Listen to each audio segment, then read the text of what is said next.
Jadi pemirsa, Kena tengah.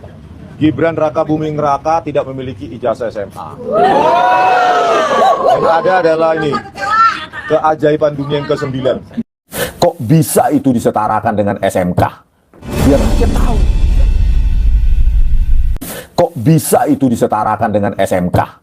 Biar rakyat tahu siapa sebenarnya Gibran ini.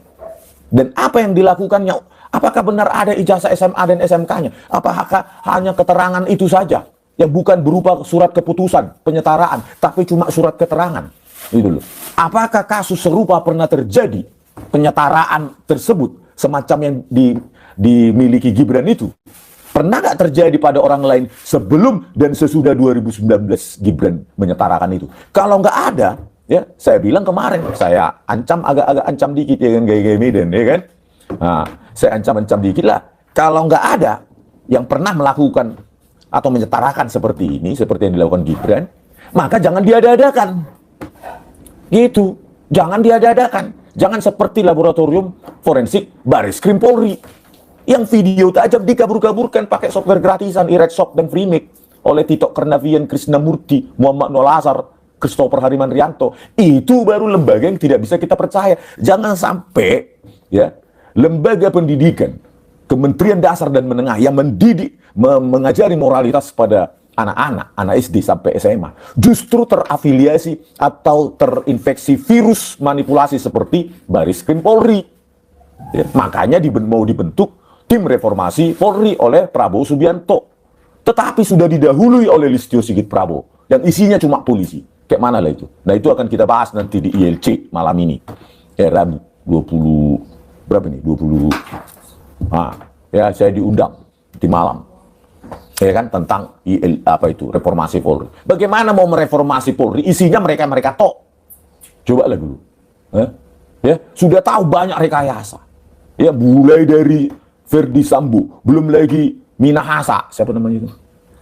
Nah, yang narkoba itu, Minahasa, belum lagi Tito Karnavian. Yang kotor itu bukan polisi bawah. Polisi bawah kotor karena mencontoh polisi jenderalnya seperti Tito Karnavian.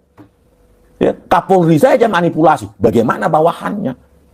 Bisa nggak direformasi Polri itu? Kalau nggak bisa dibubarkan. Gitu. Ya. Lupakan pangkat-pangkat jenderal itu untuk polisi. Untuk apa? Memangnya dia perang? Memangnya dia tempur? Melawan siapa dia bertempur? Ya.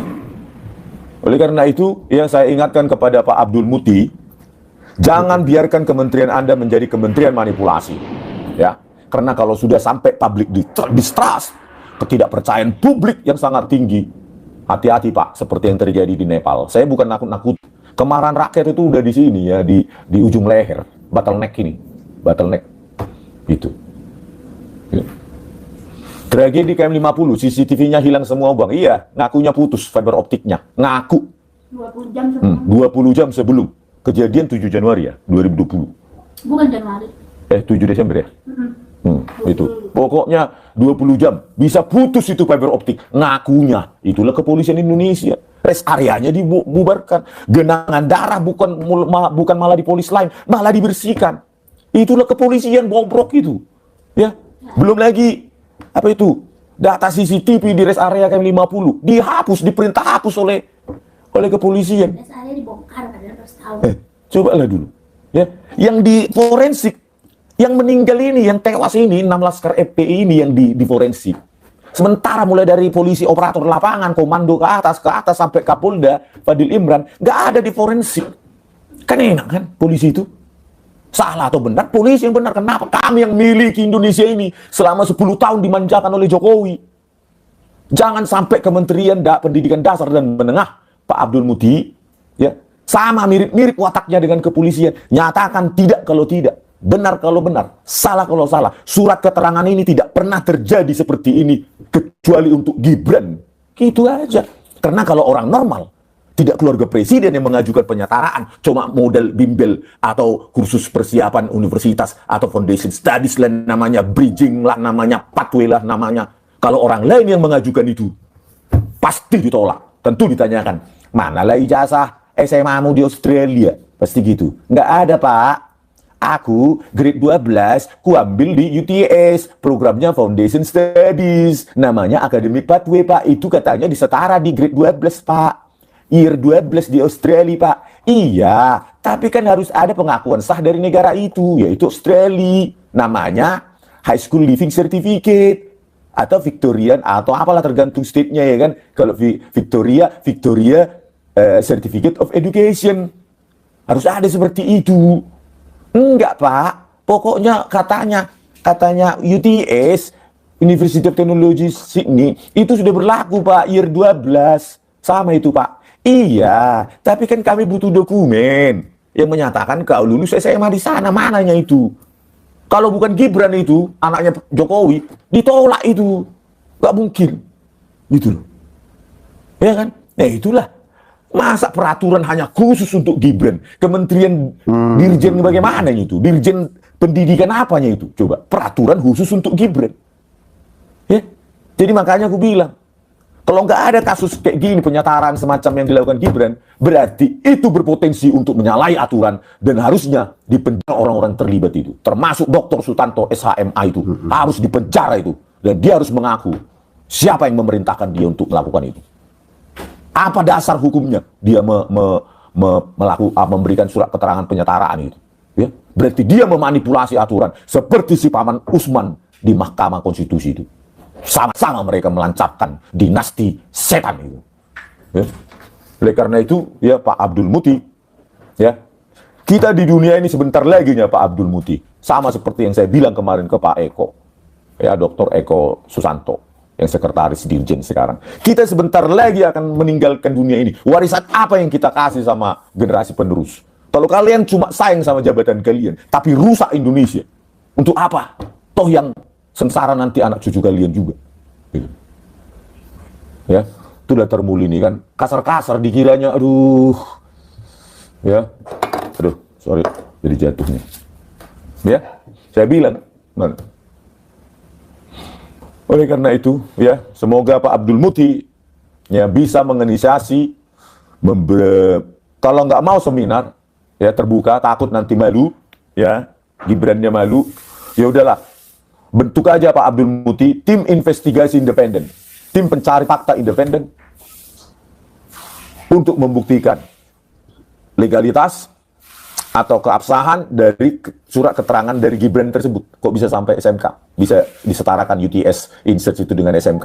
Kalau tidak ada pernah kasus sebelumnya seperti itu, maka tarik surat keterangan itu. Apapun resikonya. Apapun loh Pak resikonya Pak.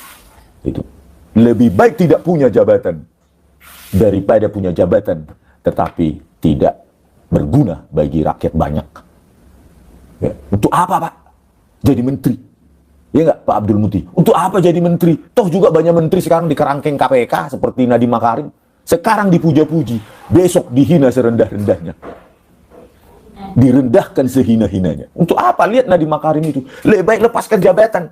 Pokoknya ini nggak benar, ini surat keterangan ini udah selesai. Kalau Pak Prabowo mau menurunkan saya, akibat ini terserah. I don't care about it. Ya udah, gitu aja. Ya. Ngapain dipuja-puji tapi dicibir? Ya kan? Tentu di Universitas Muhammadiyah akan dibahas itu. Ya kan? Kok bisa Pak Abdul Muti bilang begini? Yang saya kenal Pak Abdul Muti begini, begitu. Kok bisa berubah sekarang setelah jadi menteri? Kan begitu. Ya. Harusnya memberikan contoh moralitas kepada anak didik SD, SMP, SMA. Kalau berbohong kementerian Anda, maka kepada siapa lagi rakyat harus percaya? Kepolisian nggak percaya, kejaksaan apa lagi, kehakiman apa lagi. Tinggal Kementerian Pendidikan inilah yang menjadi harapan terakhir rakyat Indonesia bahwa masih ada lembaga negara yang jujur, tidak dikit-dikit kayak UGM. Iya, memangnya siapa kau? Kita ketemu di pengadilan, siapa kau? Nanti ku jawab, memangnya siapa juga kau? Nangis kau. Memangnya UGM milikmu? Ya beli aja UGM itu kalau milikmu. Sedikit banyak ada apa kita sih itu, keringat kita untuk bayarin gaji dosen-dosen itu, kan gaji dari rakyat itu. Ya. Jangan seperti UGM Pak, memalukan Pak. Ya. Dia ingin dipercaya, tetapi hanya podcast internal. Mereka yang bertanya, mereka yang jawab. Itulah UGM. terdegradasi serendah-rendahnya saat ini. Hanya karena kepentingan Jokowi dan keluarganya. Ya. Kalian tengok kan di Balerum, saya tanya itu sekretaris UGM itu, Andi Sandi. Ada tidak lembar pengesahan penguji skripsi di skripsi Jokowi? Nggak bisa jawab, geleng-geleng dia, gemetar-gemetar dia, nggak jelas. Transkrip nilainya, kenapa tidak ada tanda tangan dekan dan pembantu dekan dan stempel? Goyang-goyang dia begini-gini, nggak jelas. Ya kan? Terus tulisan tangan atau tulisan mesin ketik di transkrip nilai, goyang-goyang juga dia, nggak jelas kayak gini. Ya? KKN-nya tahun 83, tahun 85, goyang-goyang juga gini. Itulah sekelas sekretaris UGM. Ada lagi jubirnya, respon nggak sopan, adabnya, etiknya. Kalau datang ke rumah orang katanya bla bla bla bla bla bla. Memang itu saya datang mendatangi rumahmu. Hei jubir UGM, 15 memang saya mendatangi rumahmu. Nggak peduli kami di mana rumahmu. Kau kiranya UGM itu milikmu, rumahmu, rumah bapakmu hanya karena kau berkantor di sana. Saya cuma live di balai rumah aja nggak boleh. Memangnya milik bapakmu, pekaranganmu. Jubir UGM siapa itu namanya? Igede apa itu? Ibu tuh Igede apa pokoknya ini. Kemarin ada saya lihat apa podcastnya sama siapa itu. bukan urusan Ya. Enak sekali. Emosi lah kita, jangan terbawa emosi. Memang terbawa emosi lah. Kalau kita nggak emosi, dia nggak bodoh semua. Itu loh. Ya. Nggak ada penyelesaian masalah Indonesia ini kalau sopan santun. Ya. Reformasi 98 pun, ya, itu kenapa ada reformasi 98? Karena mahasiswa semua bergerak seluruh Indonesia untuk menempati, menduduki gedung DPR MPR, gitu. Ya, kalau sopan santun surat menyurat nggak bakal ada sebuah perubahan radikal. Apalagi sistem pemerintahan kita ini sudah sangat bobrok, penegakan hukum ancur-ancuran, penegakan hukum kotor, manipulasi berdasarkan pesanan. Cobalah kita bersurat ke kepolisian. Kepada yang terhormat Bapak Jenderal Polisi Listio Sigit Prabowo di tempat atas nama melalui surat ini saya sampaikan sebagai warga negara bla bla bla bla bla bla. Dijawab enggak, yakin saya. Kenapa? Dumas presisi saya aja melaporkan Tito Karnavian nggak dibalas kok, nggak diapa-apain. Jadi memang mereka tidak paham yang namanya bahasa sopan santun. Yang mereka paham bahasa di jalanan. Bakar ban, ya, berteriak di jalan. Kenapa? Ya karena cuma itu bahasa yang mereka tahu, pejabat-pejabat itu. Ya. Oleh karena itu, ya, hapus itu, para termul itu. Nggak peduli kita. Siapa kau termul? Kami sama-sama kita berhak bersuara di Indonesia ini. Oleh karena itu, termul-termul, kau beli buku ini. Nah, kalau mampu kau beli buku ini, kau bedah, kau pahami. Gitu ya. Jangan seperti bos termulmu Adi Armando. Belum aja dicetak buku ini, sudah merasa paling tahu dia isi bukunya, kan bingung kita. Hah? Bayangkanlah, dosen apa lah kayak si Adi Armando ini. Belum aja membaca bukunya, belum pun kita cetak ini untuk umum, sudah dicibir. menganalisa dia. Bukan bidangnya lagi, Adi Armando, bidangmunya ini. Nanti kita lakukan debat terbuka, takut kau. Banyak kali pun. Oke, ya. Pemirsa sudah 41 menit. Oke, kalian memang banyak sekali yang tidak berkomentar, tetapi langsung membeli, itu kita hebatnya. Ya. Banyak kali kayak gitu. Jadi justru yang banyak komentar, justru nggak beli. Itu biasanya. Kita juga bingung. Banyak yang nggak berkomentar, langsung beli, dia langsung pesan. Itulah hebatnya netizen kita kalau mensupport, mendukung, diam-diam. Ya. Diam-diam gitu, senyap gitu. Oh, dibeli banyak akhirnya. Ya. Ya mereka tahu juga pasti karena kalau melihat bukunya, ya, aduh, udah terlalu murah lah ini 500 ini dengan kualitas cetak begini ya. Mungkin dia paham lah itu. Yang pasti RRT nggak cari duit ya. Oke pemirsa ya, sampai jumpa. Yang intinya kita tunggu Pak Abdul Muti, Pak Menteri Pendidikan Dasar dan Menengah untuk menginisiasi ini. Kalau nggak mau dipermalukan Gibrannya, ya nggak usah lah adakan seminar itu, ya kan? Kita bentuk aja tim pencari fakta, simpulkan dan tarik itu.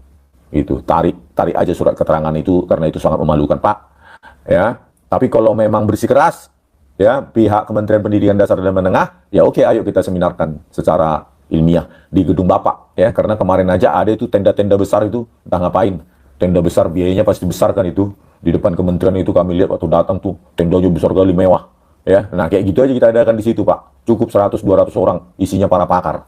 Kalau penonton di luar oke, gitu loh. Tapi kalau nggak mau itu dipermalukan, Gibran ya sudahlah, tarik aja lah itu. Ya, tarik surat itu, maka dengan penarikan surat itu, itulah dasar untuk memakzulkan dia di DPR atau di Mahkamah Konstitusi. Karena itu yang menjadi dasar bagi dia untuk mencalonkan diri sebagai wali kota maupun DPR. Ya, biarkan aja Termul berargumen segala macam. Tanya aja ijazahnya ada nggak, gitu aja. Ijazah SMA-nya itu. Nggak usah mereka bercerita banyak, iya kelas 10, dia kan sampai kelas 10 ke 11, di apa? Di Singapura, kelas 12-nya di UTS, itu udah sama itu. Katanya. Jadi lewat mulut aja udah sama gitu ya. Nggak dibuktikan lewat bukti dokumen gitu. Kan konyol kayak gitu ya. Adalah itu yang jadi ahli dari apa itu, dari Singapura katanya cewek itu. Ya. Mengaku. Itu udah sama itu. Jadi lewat mulut. Iya udah setara itu, setaranya lewat mulut. Ya, itu kan insert khusus UTS, University of Technology Sydney. Nggak berlaku itu untuk misalnya Australian National University. Berarti kan bukan ijazah kalau nggak berlaku umum. Gitu aja mikir ya.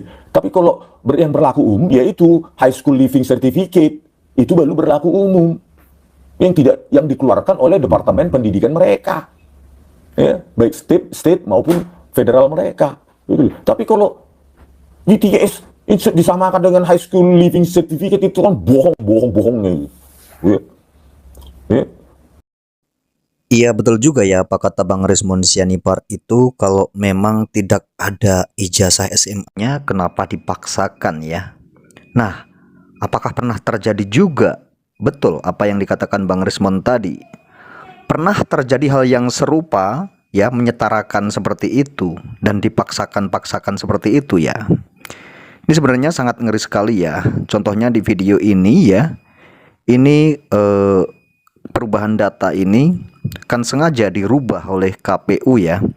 Jadi KPU ini memang sengaja merubah data Gibran. Tentunya ini sepihak ya, tanpa mengetahui lembaga lainnya, tentunya seperti itu. Nah, apakah ada unsur-unsur paksaan hal ini? Ada orang yang menyuruh, ada orang-orang besar yang sengaja menyuruh untuk merubah agar tidak terbongkar semuanya, agar semuanya terlindungi. Nah, ini kan jadi pertanyaan besar ya. Padahal seharusnya ini pas digugat oleh Pak Subhan ini tidak boleh terjadi perubahan data ini ya. Mending apa adanya dikasih tahu, misalkan dulu itu seperti ini dan tidak perlu dirubah.